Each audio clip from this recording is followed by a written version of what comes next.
你放心，我们会尽快弄清事情的真相，抓住杀害你儿子的凶手。你们走吧，我什么都不知道。难道你就不想弄清楚你儿子的死因吗？弄清楚了又有什么关系呢？难道人就能活过来吗？这么多年，我早该料到有这一天的。其实，我早就有准备，死就死了吧，就当我从来没有这个儿子。你儿子这么多年在外边干过些什么，你知道吗？他在云南盗窃被抓，你知道吧？你花钱给他找的律师打的官司，对吗？你儿子从云南回来，有没有说打算做点什么呀？他是突然回来的，事先我并不知道。那他为什么住了1个晚上就离开了呢？这和你跟郑明成之间的关系有关吗？他从小就这样，经常不着家，反正就是网吧、游戏厅什么的。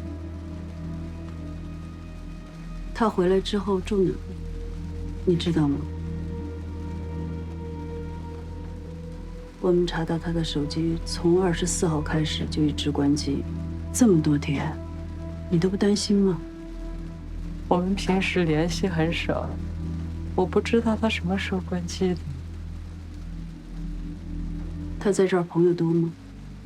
有没有走得比较近的？我不知道，我们从来不谈这些。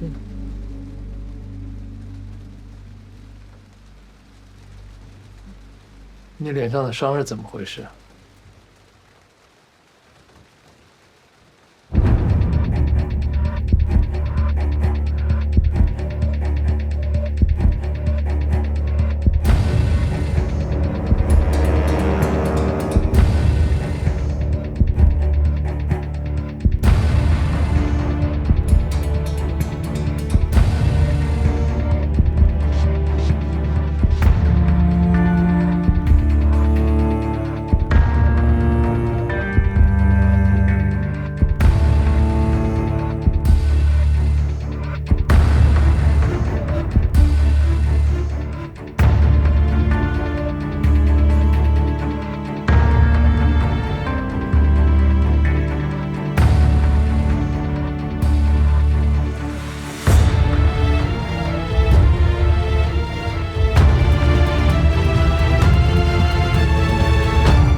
杨洋被绑的时间为1号上午10点11分，而贺文进的死亡时间也恰恰在1号下午。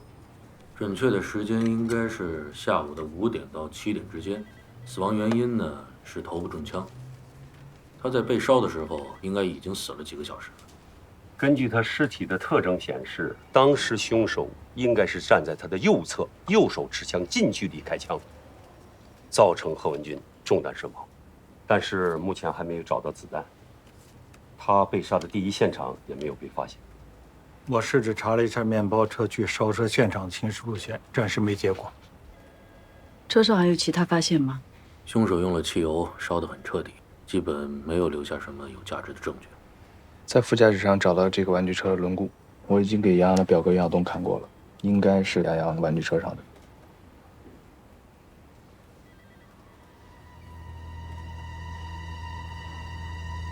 从理论上看，贺文俊还是很有可能参与绑架案的，对吧？23号贺文军一回来就去他舅舅那儿取了车，24号又取了钱，种种迹象表明，的确有所准备的。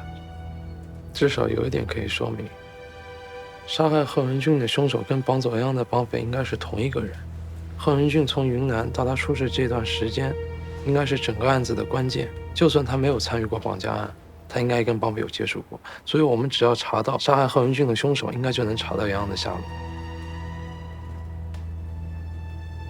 从绑走杨洋的视频监控中，我们可以确定，凶手开的那个面包车就是贺文俊他舅舅王建宁那辆，但由于遮挡较多，凶手也没露出正面，能确定信息不多。但有一点，绑匪的身高比例和贺文俊的不大对得上。他去取车的时候是一个人吗？一个人。当时王健林也没有感觉有什么异常。王建宁什么情况？近来他一直正常上下班，没有发现有什么反常的举动。他车呢？是跟朋友一起买的吗？我一会儿再确认一下。哦，对了，24号晚上贺文俊去银行取钱的监控录像我们都查过了，他是一个人去的，没有人跟着。商店的监控呢？那家商店监控最多只能保留1周的，之前的没了，老板也没啥印象。24号那天，贺文俊在商店付钱的时间是10点33分，而他的手机在12分钟之后10点45分自动关机了。会不会正好没电了？如果只是没电，不可能一直关机。而他出事就是在那段时间。他买东西的商店在这儿，离他家最多只有1.6公里左右。如果那天晚上他是走路回家的话，出事地点就在这条街上。查一下沿路的监控，看看有没有什么发现。小薇他们已经去查了。领队，监控室。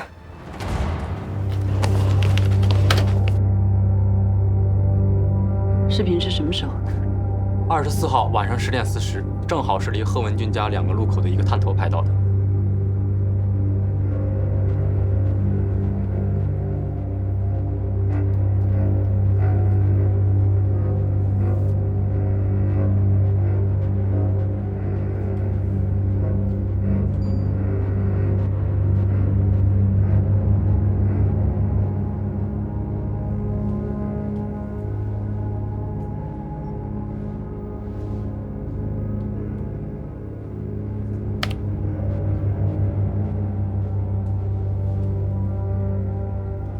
先弄清楚这些是什么人。已经查到了，车主叫龚进，有个小名叫老七，是城里比较有名的混混，就是他。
喊警察暗跑！把东西放下！把东西放下！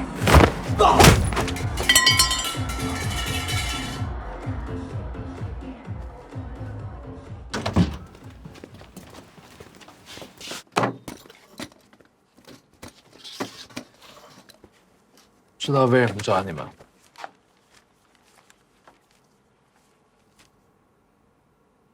想想。几个人干的？什么几个人干的？需要我什么都帮你说吗？人还活着吗？谁还活着？还装蒜？还跟这儿继续演是吗？演什么演？我又不是演员。警察同志啊，你们肯定是抓错人了。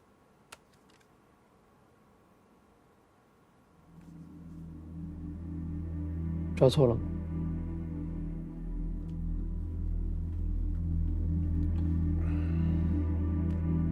谁的主意啊？几个人干的？这你们不都拿到监控了吗？还问我呀？我说的是绑架的事。绑架？绑谁啊？绑架杨洋，人还活着吗？人在哪儿？不是，这跟我有什么关系啊？这就不是我干的呀！你枪呢？什么枪？还继续装？叔叔，枪是我小时候的梦想，我倒想有把枪，我敢吗？啊，法律允许吗？贺文军死在哪儿？你车上吧。谁？贺文军。你们说贺文军死了？你跟我在这开玩笑呢？不是，我是真的什么都不知道啊！我对天发誓，谁骗您谁就是孙子，这事跟我一点关系都没有，一点关系都没有。这怎么解释啊？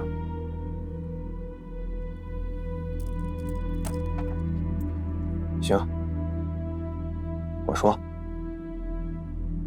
就是有一人找我帮忙，我就把他给揍了一顿，啥也没干。要相信我，这杀人犯法的事儿，我不可能去干。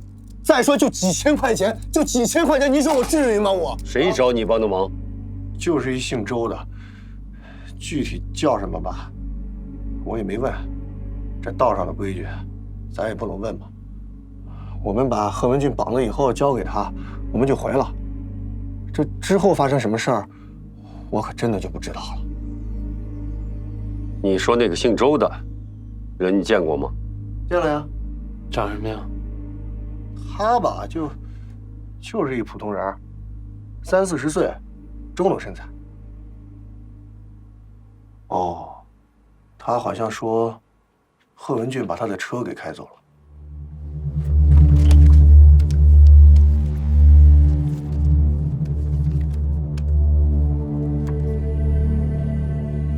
是他吗？对，就是他，没错。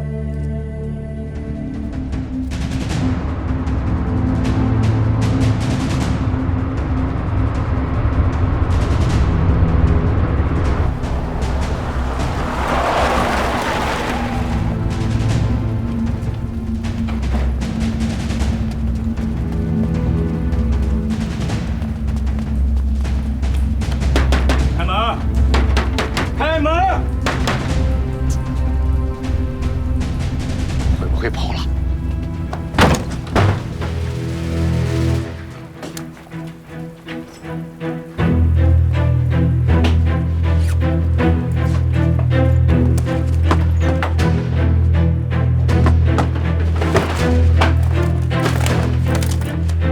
手机。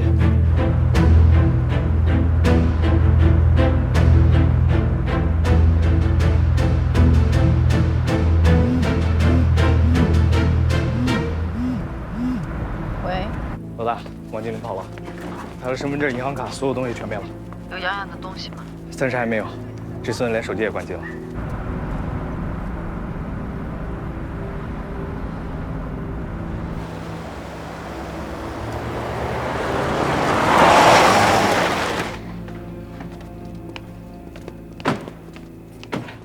王建宁在不在？王建宁是不是在你这儿？你们找他干嘛？他不在这儿。我们能进去看一看吗？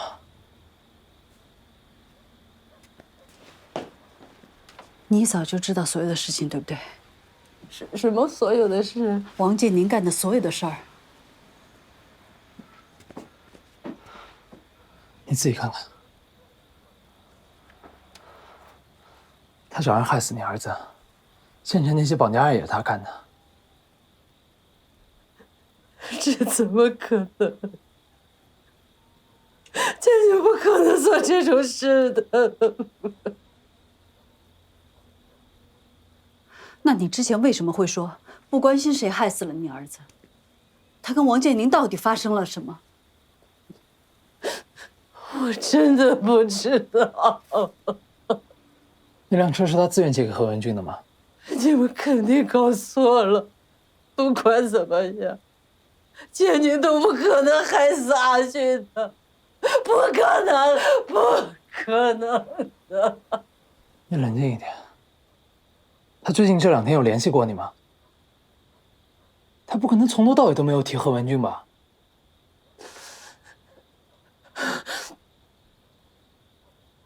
但我那天给他送钱过去的时候，他只是说他出去一趟，其他的什么都没有跟我说。他说了去哪儿吗？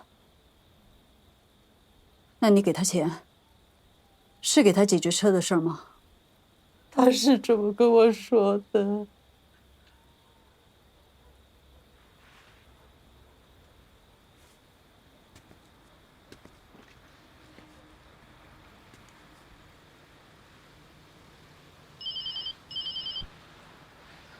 喂。啊，好，我知道了。林队，洋洋他妈打电话去局里，说想跟你们谈谈。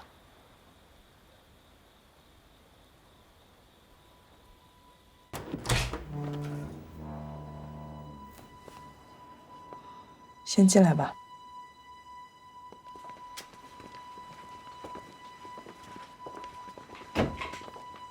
郭师傅，那谢谢你了啊。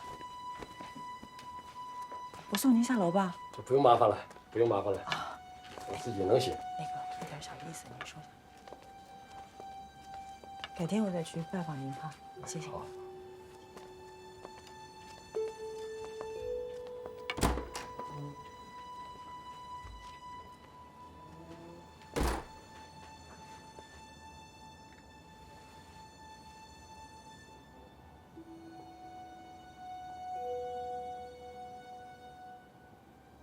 算怎么样？他说洋洋还活着，那挺好。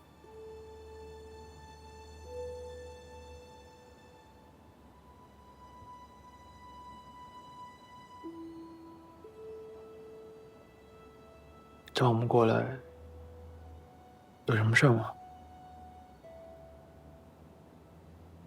我只是想找回我的儿子。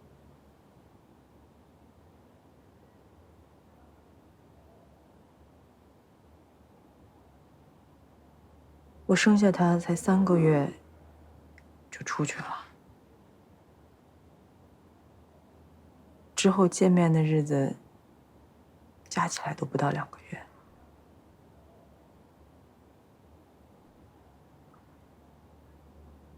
有时候，我看着他的照片，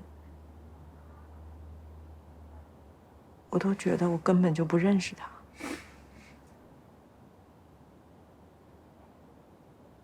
我出门找他的时候，人家问我儿子长什么样啊，我都答不上来。如果不是有照片，根本就不知道他长什么样子。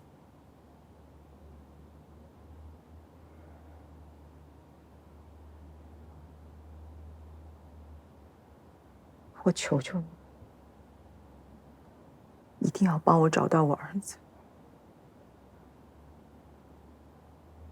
不管他是不是还活着。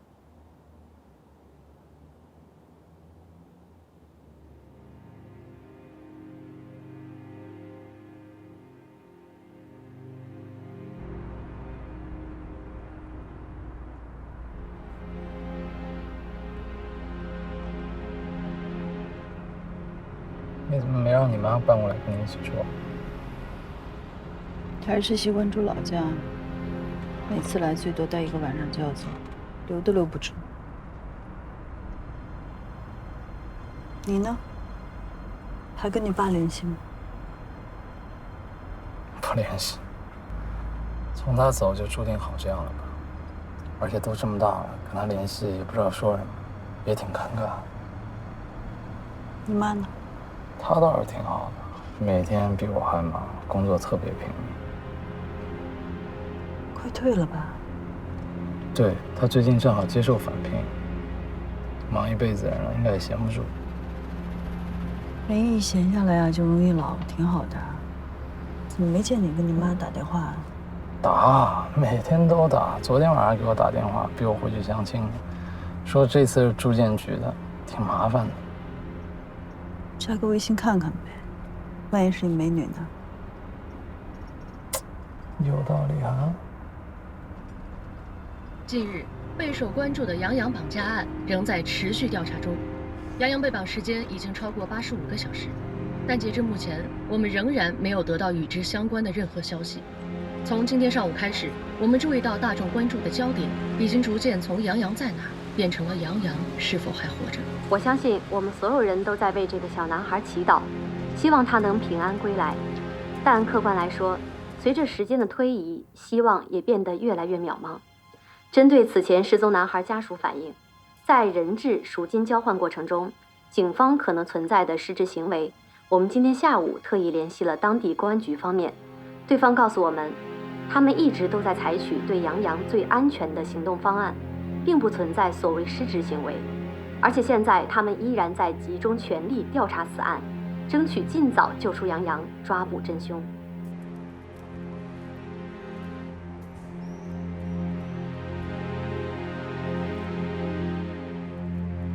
洋洋，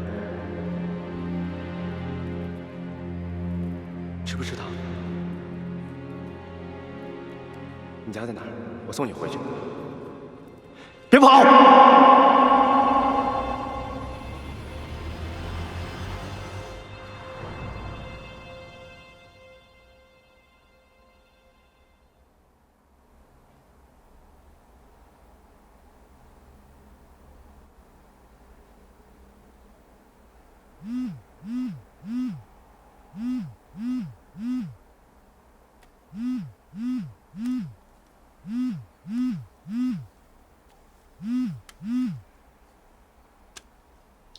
小敏，林队，贺文俊家有个邻居说知道一些他们家的情况，他人已经来了。马上过来。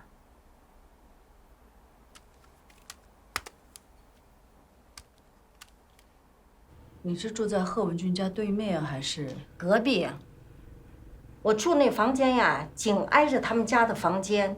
如果我要是没记错的话，就是23号的那天。那天半夜，我正睡着迷迷糊糊的，就被他家给吵醒了。后来就听见贺文俊他妈一个劲儿的在哭。完了，贺文俊就和姓郑的那个好像打起来了，就听到屋子里边叮叮咚咚的一阵响，听那响声啊，好像是那小孩从云南刚回来，就看见姓郑的住在他们家，还打了他妈。那小孩非常的气，他们俩就打起来了。你确定是郑明成吗？没错，这男的3天2头的往他家跑，他还警告贺文俊说要好好的教训教训他之类的话。反正啊，那天他们闹得可厉害了。领队，王景林那辆面包车就是他跟2个朋友一块买的，其中一个恰恰就是郑明成，而且王建林找龚静打贺文俊那天他也在。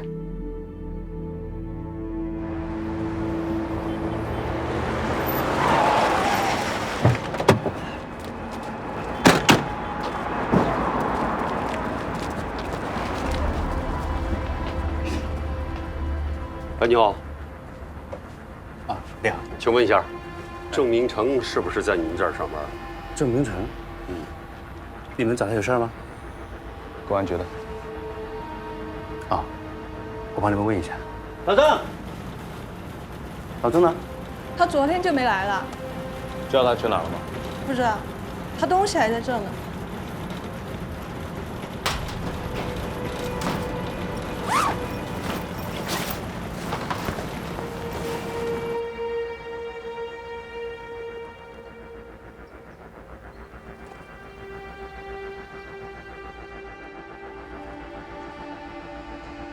23号那天到底发生什么事了？他们害死你儿子，你还包庇他们？郑明成是不是威胁你了？脸上的伤是不是他打的？你弟弟跟郑明成到底什么关系啊？他们有没有参与袭击？没有。什么没有？他们没有害死阿俊，也没有绑架那小孩，他们不会做那样的事。你怎么就知道他们没有？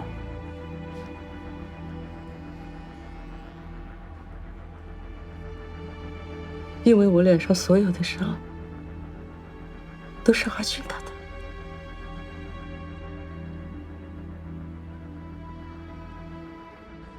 什么时候打的？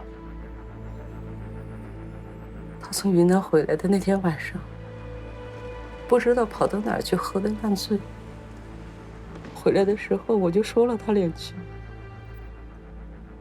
他就跟我动手，他简直和他的把式一模一样。后来我实在受不了了，我就给郑明成打电话叫他过来。要不是郑明成过来，我真的不知道会发生什么。但是老郑绝对不会干那种事儿。他和建宁只是想教训教训阿俊，让他长点记性。他还说已经把阿俊送回云南了。我真的不知道。绑架小二是有跟你提过吗？最近有联系吗？我跟你说话呢。知道他们躲哪儿了吗？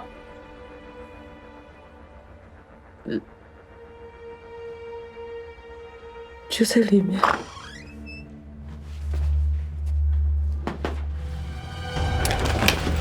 报告！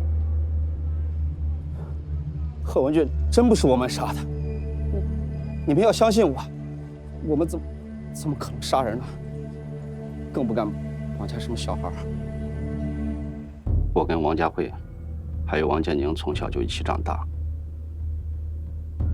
而贺文俊他爸一直在外面混，后来还因为抢劫进了监狱。我就跟王家辉说，干脆跟他离婚算了。可是贺文俊他爸不同意，还要挟说出来要弄死我们。所以贺文俊回来那天，我没想到他竟然连他妈都打，我实在气不过，才给他打了起来。我知道那小子从小就横，在外面混习惯了。可是我真的是忍无可忍了。后来，老郑和我商量，最后我们决定在县里边找2个混混教训教训，就是让他服个软。不过我真的不想把他怎么样，毕竟他是我外甥。我当时还提醒那帮混混，说你们下手轻点，不要把他打坏了。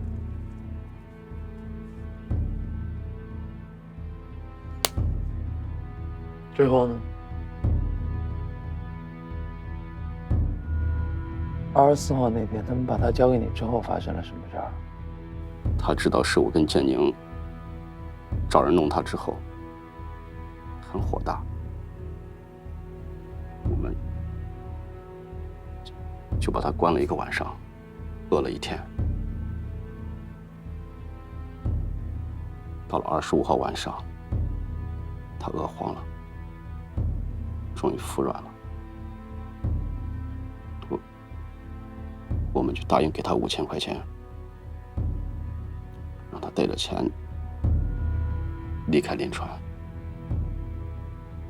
他也同意了。你们给他钱了？给了。现金？现金。后来他还要我们的面包车。他说了要那车干什么吗？没有。他当时就把车开走了吗？当时车就在他家那儿，他让一个朋友过来接他。朋友？认识吗？不认识。多大？一个小年轻，年纪和他差不多吧。他叫他什么名字？名字我忘了。24号晚上他们打他的时候，把他的手机给弄坏了，他是用我手机打的电话，上面应该有信息。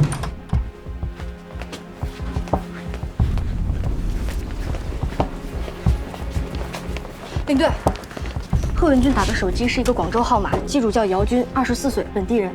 他和贺文俊一样，都是23号回来的，之后一直住在东城的卡西酒店。他现在还住那儿？对。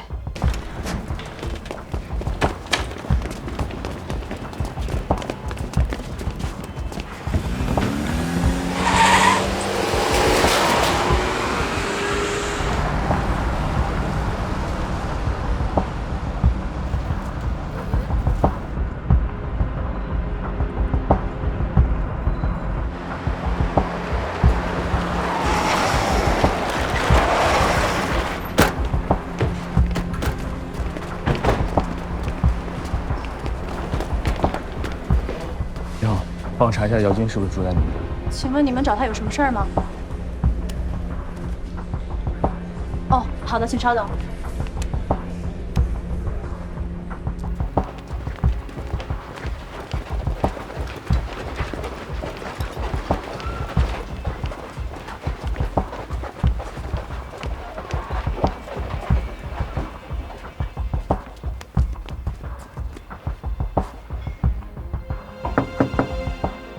你好，服务员。你好，服务员。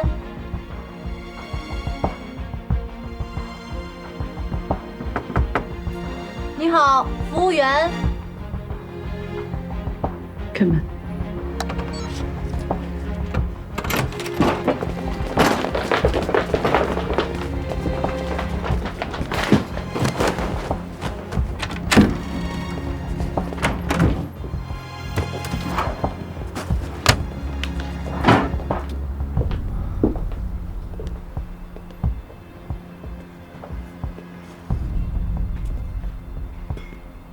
会不会已经走了？这个我就不知道了。麻烦你再帮我查一下他的入住记录。好的。我去查下监控。我跟他一起。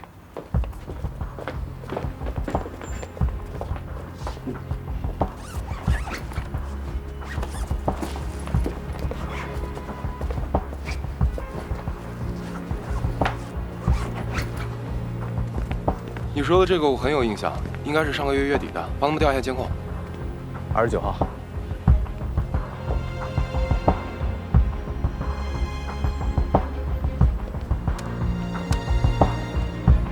喂，小魏，查一下姚军的电话，看看他的手机能不能定位到现在的位置。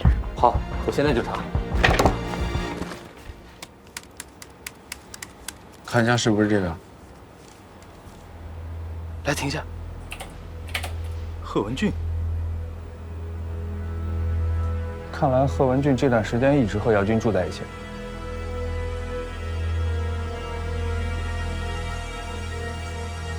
调他出示内容，1号的。哎，这个，调出来。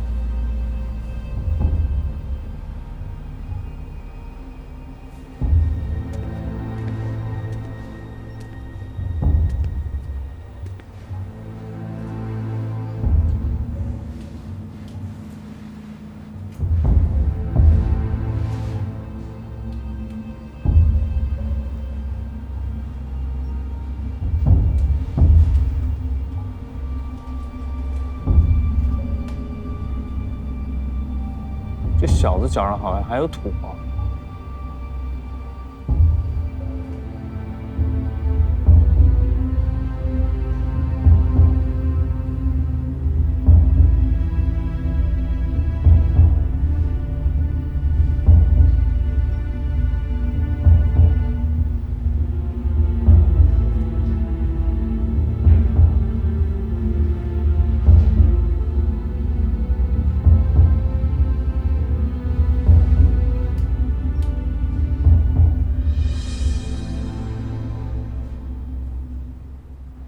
是从23号开始入住的，然后住到了27号，后来他又续住了10天到6号。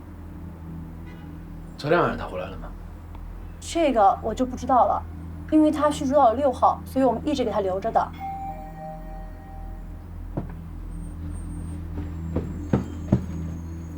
1号之后的监控我都查了，没有。钱包、银行卡、手机、身份证都不在了，估计是跑了。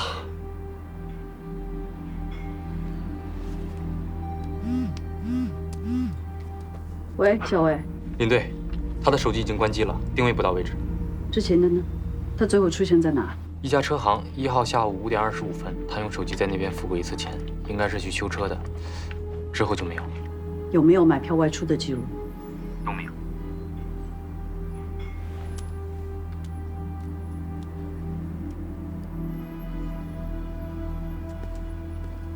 那天在庙会，你追的是他吗？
像一本熟悉故事书，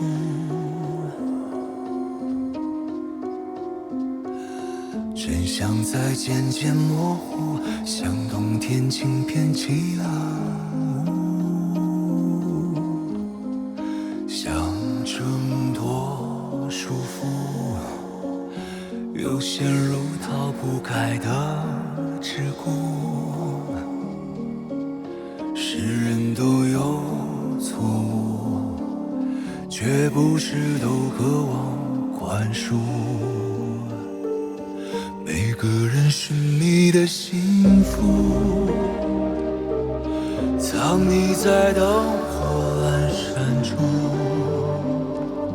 挥霍掉经年累月的赌注，体会捶胸顿足的领悟。等到惩罚被解除，才知生命本痛苦。这城市喧哗的末路，只残留安静的孤独。谁知道这场薄命的演出，只是身不由己的旅途，用尽全身解数，始终走不出迷。